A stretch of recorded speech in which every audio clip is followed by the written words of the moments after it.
बोलूं दोबारा। हेलो दोस्तों, कैसे हैं आप सब। मैं संदीप जनर एक बार फिर आपका मैथ्स बाय संदीप सर में स्वागत करता हूं। दोस्तों, ये वीडियो आगामी 17 और 18 फरवरी जिनका भी बच्चों का उत्तर प्रदेश पुलिस का एग्ज़ाम है, ये वीडियो बहुत खास होने वाली है। आज मेरे साथ हैं नरेश सर, जिन्होंने पैरामाउंट केडी कैंपस में पढ़ाया है और पेपर को कैसे करना है, क्या गलती करनी है, क्या नहीं गलती करनी है, कौन सा सब्जेक्ट पहले करना है, कौन सा बाद में करना है, बहुत सारी चीज़ों को डिस्कस करेंगे और अपना अपना हम पर्सनल एक्सपीरियंस आपको देंगे। ये वीडियो बहुत ज़्यादा उपयोगी होने वाली है जिनका भी 17 और 18 फरवरी को एग्ज़ाम है। तो वीडियो में अगर जुड़े हैं तो वीडियो को लास्ट तक देखिएगा, बहुत उपयोगी होने वाली है। देखिए, मैं आपको बताऊं तो हम 4-5 चीज़ों पर बात करेंगे आज। सबसे पहले हम बात करेंगे परीक्षा हॉल में किस तरह से पेपर को हल करें, और हम ये भी बताएंगे कि उसमें कौन सा सब्जेक्ट पहला करें, कौन से सब्जेक्ट बाद में करें, क्योंकि उसमें होता क्या है, हम अपना भी पर्सनल एक्सपीरियंस देंगे, क्या करना चाहिए क्या नहीं करना चाहिए। अब लास्ट टाइम पे क्या पढ़ना चाहिए, अभी 2-4 दिन आपके एग्जाम के बचे हैं तो इसमें क्या पढ़ना चाहिए, और नॉर्मलाइजेशन किस शिफ्ट को मिलेगा, हम इस पे भी चर्चा करेंगे। 18 फरवरी वाले अच्छा स्कोर कैसे कर सकते हैं, हम इस बात पे भी चर्चा करेंगे। और ये गलती बिल्कुल ना करें, हम इस बात को भी बताएंगे गलती क्या है जो आपको गलती नहीं करनी चाहिए थी। देखिए, नरेश सर हैं हमारे साथ। सबसे पहले देखिए, मैं आपको एक बात बताऊंगा कि परीक्षा हॉल में किस तरह से पेपर को करें। देखिए, नरेश सर आपको बताएंगे कि परीक्षा हॉल में उन्होंने कैसे पेपर किया था और बच्चों को वो क्या बताएंगे कि क्या उन्हें कैसे तरीके से पेपर करना चाहिए परीक्षा हॉल में। नरेश सर बताइए। नमस्कार सर। नमस्कार दोस्तों सभी। आशा करता हूँ सभी स्वस्थ और मस्त होंगे। मेरा मानना यह है कि संदीप सर ने जो अभी बताया कि 17 और 18 तारीख का जो यूपी पुलिस का बच्चों का एग्ज़ाम है, उसमें बच्चे कैसे अपना पेपर करें, परीक्षा हॉल में किस तरीके से पेपर को करें। मेरा मानना यह है कि सबसे पहले जब भी आप परीक्षा देने जाएं तो बिल्कुल एकदम रिलैक्स होकर जाएं। कुछ सोचना नहीं है क्या पढ़ा है क्या नहीं पढ़ा है, बिल्कुल कुछ नहीं सोचना, एकदम रिलैक्स होकर एग्ज़ाम में बैठें। दूसरी बात, परीक्षा में जो भी क्वेश्चन आए हमारे, उन्हें शांतिपूर्ण तरीके से करना है, बिल्कुल एकदम कुछ नहीं सोचना है। क्वेश्चन को पढ़ना है, पढ़ने के बाद ही तभी आंसर देना है। देखिए, बिल्कुल नरेश सर ने जो है आपको बात बताई है, बिल्कुल ये सही कह रहे हैं। होता क्या है बच्चों का, लास्ट टाइम पे परीक्षा हॉल में बैठने से पहले भी, लास्ट एग्ज़ाम सेंटर में बढ़ने से पहले तक बच्चे को पढ़ते रहते हैं और टेंशन होती रहती है कि हमने ये नहीं पढ़ा है, हमने वो नहीं पढ़ा है। तो परीक्षा हॉल में जब आप बैठें तो हमारा मानना भी ये है कि बिल्कुल आप शांतिप्रिय तरीके से बैठें और जो आप पे आता है सबसे पहले पेपर को आप करना स्टार्ट करिए। पहला क्वेश्चन नहीं हुआ कोई दिक्कत नहीं, दूसरा क्वेश्चन करिए, नहीं हुआ तो भी कोई दिक्कत नहीं, पूरे पेपर को आप लास्ट तक पढ़ेंगे। देखिए, फिर हम बात करेंगे कि नरेश सर से भी हम पूछेंगे कि देखिए 4 सब्जेक्ट इसमें आएंगे, हिंदी, जीएस और मैथ रीजनिंग। नरेश सर, बच्चों को बताइए कि आपने किस तरह से पेपर को अटेम्प्ट किया था और आपका क्या एक्सपीरियंस रहा था, आपको क्या सब्जेक्ट पहले करना चाहिए था। सर, मेरा मानना ये है कि इस पेपर में हिंदी, जीएस, मैथ और रीजनिंग 4 सिलेबस है। सिलेबस में कुछ बच्चों का ये है, हिंदी जो अच्छा होता है, कुछ का जीएस अच्छा होता है, कुछ का मैथ अच्छा होता है, कुछ का रीजनिंग अच्छा होता है। मेरा पर्सनल एक्सपीरियंस है, मेरा खुद का जो था वो मैथ और रीजनिंग था जी। मैथ और रीजनिंग था मैंने सबसे पहले जो किया था वो मैथ किया था, लेकिन मैं फिर भी बच्चों को सलाह देता हूँ कि मैथ को सबसे पहले ना करें और सबसे पहले जो करें वो हिंदी को करें, उसके बाद जीएस को करें। ये नहीं मानना है कि मेरे को हिंदी कम आती है तो मैं हिंदी को ना करूं। देखो, जो आता है उसे करो और जो नहीं आता उसे छोड़ दो। जीएस करो, जीएस करने के बाद फिर मैथ को करो और मैथ को करने के बाद फिर रीजनिंग को करो। और रीजनिंग में भी एक बात को, मैथ और रीजनिंग में, इन दोनों में एक बात का विशेष ध्यान रखना है कि जो भी क्वेश्चन लेंथी हो उस क्वेश्चन पे ही ना अटके। किसी भी मैथ और रीजनिंग के किसी भी क्वेश्चन को 30 सेकेंड या 40 सेकेंड से ऊपर समय ना दें। अगर 40 सेकंड से ऊपर आप समय देते हैं तो आपका स्कोर कम हो सकता है। कोई भी क्वेश्चन को 40 सेकंड से ज़्यादा समय ना दें। उसके बाद जो क्वेश्चन नहीं हो रहा है उसे छोड़ दो, छोड़ने के बाद आगे बढ़ो। जब आपके पास समय बचेगा तब उन्हें दोबारा देखो। देखिए, बिल्कुल नरेश सर ने बहुत अच्छी बात बताई है। जो इनका पर्सनल एक्सपीरियंस है, नरेश सर ने बिल्कुल सही बात बताया है कि किस तरह से मैथ करा हमने, किस तरह से। देखिए, मेरा भी एक मानना है। देखिए, जो अपनी अपनी बात होती है, बिल्कुल बहुत से बच्चों का मैथ अच्छा होता है, बहुत से बच्चों का रीजनिंग अच्छी होती है, बहुत से बच्चों की जीएस और हिंदी अच्छी होती है। देखिए बहुत सारे अलग अलग तरीके के बच्चे होते हैं, उनका मानना भी अलग अलग होता है। कोई कहता है मैं मैथ्स को सबसे पहले करूँगा, कोई जीएस को पहले करूँगा। देखिए मेरा भी मानना, देखिए आपको मैं बताता हूँ, जो नरेश सर ने बताया मैं भी आपको एक बात बताता हूँ। देखिए एक बात तो आप मेरी याद रखना कि आप ओएमआर शीट में जब भी आप क्वेश्चन करेंगे तो साथ के साथ ओएमआर शीट में क्वेश्चन भरेंगे। पहली बात तो ये ध्यान रखना, क्योंकि होता क्या है बच्चों का, अगर ओएमआर शीट में अगर आप टिक मारते चल रहे हैं, लास्ट टाइम पे हो सकता हो सीरियल उनका बिगड़ जाए या कुछ ऐसा हो जाए, आप पेपर उसमें ओएमआर शीट में नहीं भर पाए हैं, तो लास्ट में आपका टाइम नहीं बचता है और हो सकते हो आपके क्वेश्चन भरने से रह जाएँ, क्योंकि टाइम आपको लास्ट में देते नहीं है। दूसरी बात, मैं आपको एक बात और बताता हूँ। देखिए नरेश सर ने बताया बिल्कुल, मैंने हिंदी पहले करी थी, जीएस पहले करी। देखिए मेरा इनसे जो एक्सपीरियंस है वो अलग है थोड़ा। जो मैंने अपना पेपर दिया था उसमें सबसे पहले मैंने मैथ को किया था। उसमें मेरा रीजन था, देखिए सब बच्चे अपने अपने तरीके होते हैं, बिल्कुल नरेश सर ने भी बात बताई, मैं आपको बात बताऊंगा कि हुआ क्या था मेरे साथ। मेरा मैथ भी थोड़ा स्ट्रांग है हमेशा ही, और मैथ और रीजनिंग को मैंने सबसे पहले पेपर को किया था। उसमें होता क्या है, जब बच्चा स्टार्टिंग में हिंदी को करने लगता है तो उसको टाइम बहुत ज़्यादा दिखता है। जैसे आप स्टार्टिंग में हिंदी करने लगे और आपको टाइम है मान के चलो 1.5 घंटा, तो आप कहेंगे कि हमें 2 घंटा है, हमारे 1-1.5 घंटा बचा हुआ है, 10 मिनट गई, 20 मिनट गई, आप इनमें 30 मिनट लेंगे, कहेंगे अभी तो मेरी 30 मिनट ही गई है, हिंदी होगी कोई दिक्कत नहीं। जीएस को भी ऐसे ही है। बस ये जो मैटर होता है मैथ और रीजनिंग का, इसमें होता क्या है, मैथ का आप क्वेश्चन पढ़ेंगे तो स्टार्टिंग में आपको बहुत हार्ड क्वेश्चन दिखता है स्टार्टिंग में, लास्ट तक जब आप मैथ के जाओगे तो इजी क्वेश्चन लास्ट में होते हैं। तो पहले अगर आप मैथ और रीजनिंग को कर लेंगे, बेशक अगर आपके पास 10-10 मिनट इन दोनों को बच रही हैं, 20 मिनट भी बच रही हैं, तो आप आराम से इन दोनों को 20 मिनट में कर लेंगे। लास्ट में अगर मैथ में अगर आप होपलेस हो गए तो आप मैथ को नहीं कर पाएंगे, और कितना ही भी आप होपलेस हो जाओ पर हिंदी को आप टिक सही मारते चलेंगे, क्योंकि उसे पता है इसका यह है पर्यायवाची विलोम शब्द ये, तो आप बिल्कुल सही कर देंगे। पर मैथ में आप जल्दबाजी में कैलकुलेशन, रीजनिंग में आप आकृति ढूंढने में बहुत सारी ऐसी गलती करेंगे। तो इन दोनों को अगर आप स्टार्टिंग में, ये स्ट्रॉन्ग नंबर होते हैं मैथ और रीजनिंग, अगर आप इनमें से स्ट्रॉन्ग बना दिया आपने स्टार्टिंग में तो बहुत अच्छा आपका पेपर लास्ट में हो जाने की उम्मीद है। चलो ठीक है, हम आगे बात करेंगे। देखिए हमारा अपना अपना मानना था जो हमने आपको बताया है, आगे बात करेंगे। देखिए अब क्या पढ़ना चाहिए, बहुत बच्चों का डाउट है, मुझ पर भी बहुत सारे फ़ोन आ रहे हैं कि सर हमें बताइए कि क्या पढ़ना चाहिए क्या नहीं पढ़ना चाहिए। लेकिन नरेश सर आपको बताएंगे कि लास्ट टाइम में इन्होंने क्या पढ़ा था और बच्चों को सलाह देंगे अब क्या पढ़ना चाहिए। देखिए संदीप सर, मेरा मानना ये है कि अब क्या करना चाहिए बच्चों को अब जो पढ़ना चाहिए, अब बच्चों को कुछ नहीं नया, कुछ नहीं पढ़े बच्चे। बिल्कुल सर, बिल्कुल। ठीक है सर, जो पढ़ा हुआ है उसी का रिवीजन करें। और मेरा मानना ये है कि रिवीजन, देखो हिंदी जो एक बार पढ़ लेता है वो कंठस्थ याद हो जाता है, जीएस का भी वही सिस्टम है।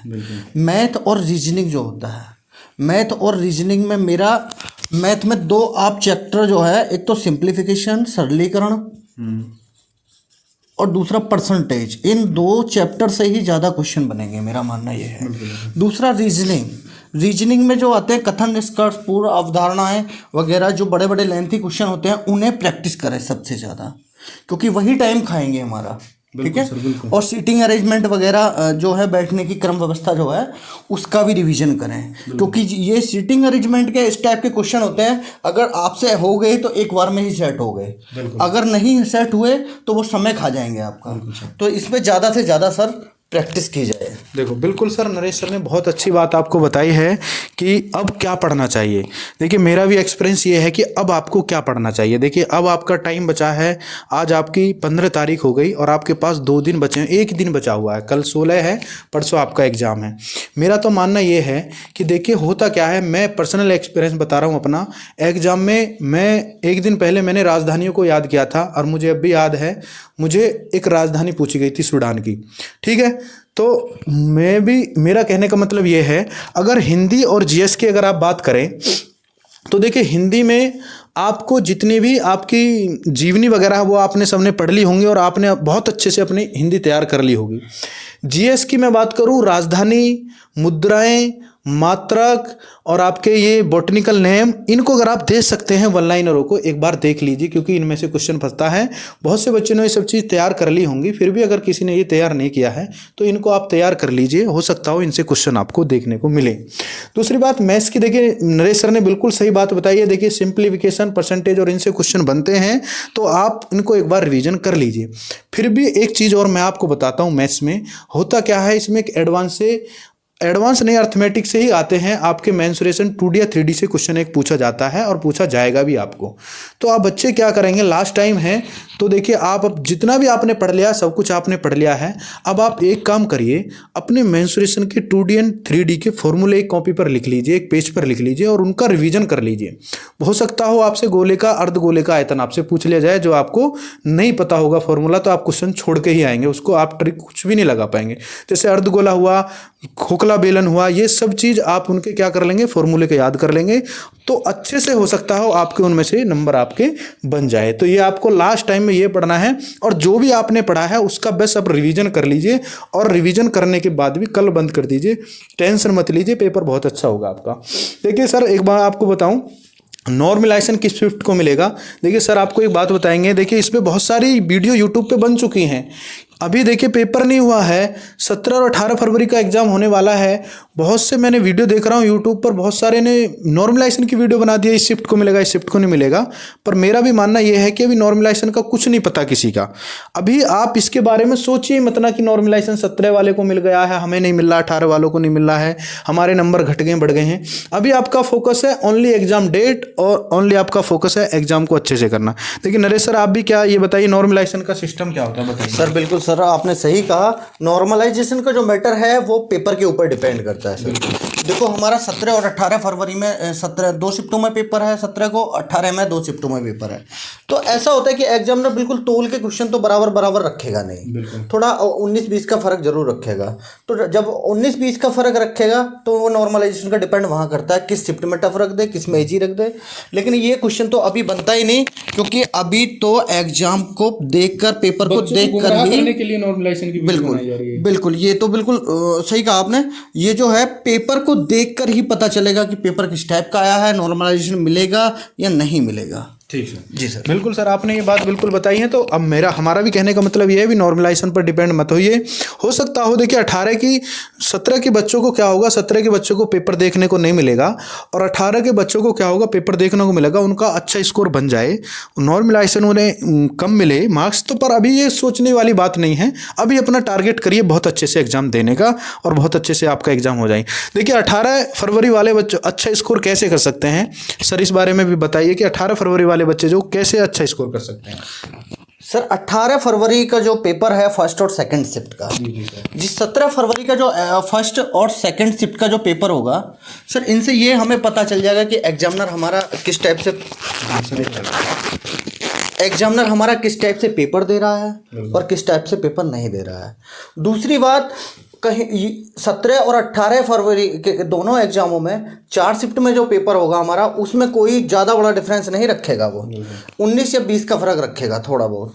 तो जो हमारा 17 फरवरी के पेपर से हमें ये पता चल जाएगा कि एग्जामिनर वहाँ से इस कॉन्सेप्ट पे हमारा पेपर क्वेश्चन पूछ रहा है। तो 18 वालों को ये एक बेनिफिट यहाँ रहेगा, क्योंकि उनके सामने 2 शिफ्टों का पेपर होगा, उसी से पता चल जाएगा कि हमारा पेपर किस टाइप का आ रहा है। तो इसका भी एक बार 17 और 18 का देख लें बच्चे पेपर को अच्छी तरीके से। देखिए सर बिल्कुल नरेश सर ने बहुत अच्छी आपको ये बात बताई है, क्योंकि 18 फरवरी का अच्छा स्कोर इसलिए कर सकते हैं अगर बच्चा बिल्कुल भी नहीं पढ़ा होगा। होता क्या है, 17 और 18 फरवरी को एग्जाम हो जाएगा, बच्चे को क्वेश्चन पेपर मिल जाता है। पेपर में जो भी आपसे पूछा जाए, हो सकता हो हम भी आपको एक वीडियो दें 18 फरवरी के लिए, फिर भी अगर आपसे जैसे पूछा जाए, जैसे मैथ्स की बात करें, परसेंटेज से 2 क्वेश्चन पूछे गए, तो 18 फरवरी में जो बच्चे एग्जाम देंगे उन्हें पता चल जाएगा कि मैथ्स के परसेंटेज के हमसे ये क्वेश्चन पूछा गया। जैसे आपसे एक बात करें कि वो क्वेश्चन पूछा गया कि किसी वस्तु के मूल्य में 20% अधिक कर देने के कारण एक खपत में इतनी कमी कर, तो सेकंड जो आपको शिफ्ट में पूछेगा तो आपको इतना पता चल जाएगा कि खपत खर्च से एक परसेंटेज का क्वेश्चन पूछ रहा है। अगर आप अच्छे से उनको रिवीजन कर लेंगे एक नाइट में, तो आपका अच्छा खासा स्कोर बन सकता है। इसमें खासकर जो मैथ और रीजनिंग होती है वो बिल्कुल डिक्टो ये पूछी जाती है। अब देखिए लास्ट टाइम के एक मैं ये बात बता रहा हूँ कि हमने लिखा है ये गलती बिल्कुल ना करें। देखिए मैं आपको बात बताऊंगा, ये सबसे महत्वपूर्ण आपके लिए बात है कि लास्ट में जो लिखा है मैंने, ये गलती बिल्कुल ना करें। अब देखिए बच्चों, आपकी बहुत अच्छी तैयारी हो गई होगी, लास्ट में आपका अब ये पड़ाव हो गया है कि लास्ट में आपके आ गए हैं, परीक्षा का टाइम हो गया, बहुत दिन आपने इस भर्ती का वेट करा होगा, और अब जब पेपर करने आप जाओगे, एक छोटी सी गलती आपकी पूरी मेहनत को पानी फेर देती है। क्या गलती होती है? सबसे पहले मैं गलती की बात करूँ, बच्चे करेंगे क्या, पेपर में जाएंगे, OMR को अच्छे नहीं भर पाते हैं, OMR सीट को क्या कर देते हैं, थोड़ा सा मिस्टेक कर देते हैं, तो जिस कारण क्या होता है, पूरी मेहनत का आपका पानी फिर जाता है और आपका नंबर नहीं दिखा पाता। ये मेरे साथ बच्चों के साथ हुआ है जिनकी बहुत अच्छी तैयारी सी थी बच्चों की, OMR अच्छे से नहीं भर पाए। तो देखिए सबसे पहले मैं गलती क्या बता रहा हूँ, OMR को बहुत अच्छे से भरेंगे, रोल नंबर देख लेंगे, जिस तरीके से भर्ती है, एक बार सैंपल दिया गया है, सैंपल आपको यूपी पुलिस ने दिया है, एक बार उसे देख लेंगे, अच्छे से अपना भरेंगे। दूसरी बच्चे गलती क्या करते हैं, परीक्षा हॉल में एक गलती और कर देते हैं कि आपके बराबर में कोई बच्चा बैठ गया है और वो बच्चा आपसे कह देगा कि इसका आंसर ये है, इसका आंसर ये है और इसका आंसर ये है। बहुत से बच्चे उनके कहने पर आने पर अपना आता हुआ क्वेश्चन वो गलत करके आएंगे और परीक्षा हॉल में निकलने के बाद तुरंत पता चलती है कि मैं गलत कर आया हूँ, और फिर बाद में उस बच्चे को कोसते हैं कि मैंने ये क्या कर दिया लास्ट टाइम पे, मुझे पता था, मैंने जब भी गलत कर दिया। तो मेरा कहने का मतलब ये है, सिलेक्शन उसका होता है जो बिल्कुल अपने आते हुए से करके आता है और अपने ऊपर पेपर को करके आता है। किसी के पूछने से, किसी के करने से बिल्कुल आपकी मेहनत बेकार हो जाएगी। तीसरी एक सबसे बड़ी गलती ये है कि अभी क्या होगा, आपकी 16-17 तारीख से पहले होगा पेपर, आपको मिल रहा है, पेपर आउट हो गया, ये सब चीज़ अफवाह होंगी। बिल्कुल ऐसा कहीं कुछ नहीं होगा, ये अफवाहें होंगी और आपको कुछ आदमी गुमराह कर देंगे ऐसे कि पेपर मिलेगा आपको, यहाँ मिलेगा, वहाँ मिलेगा।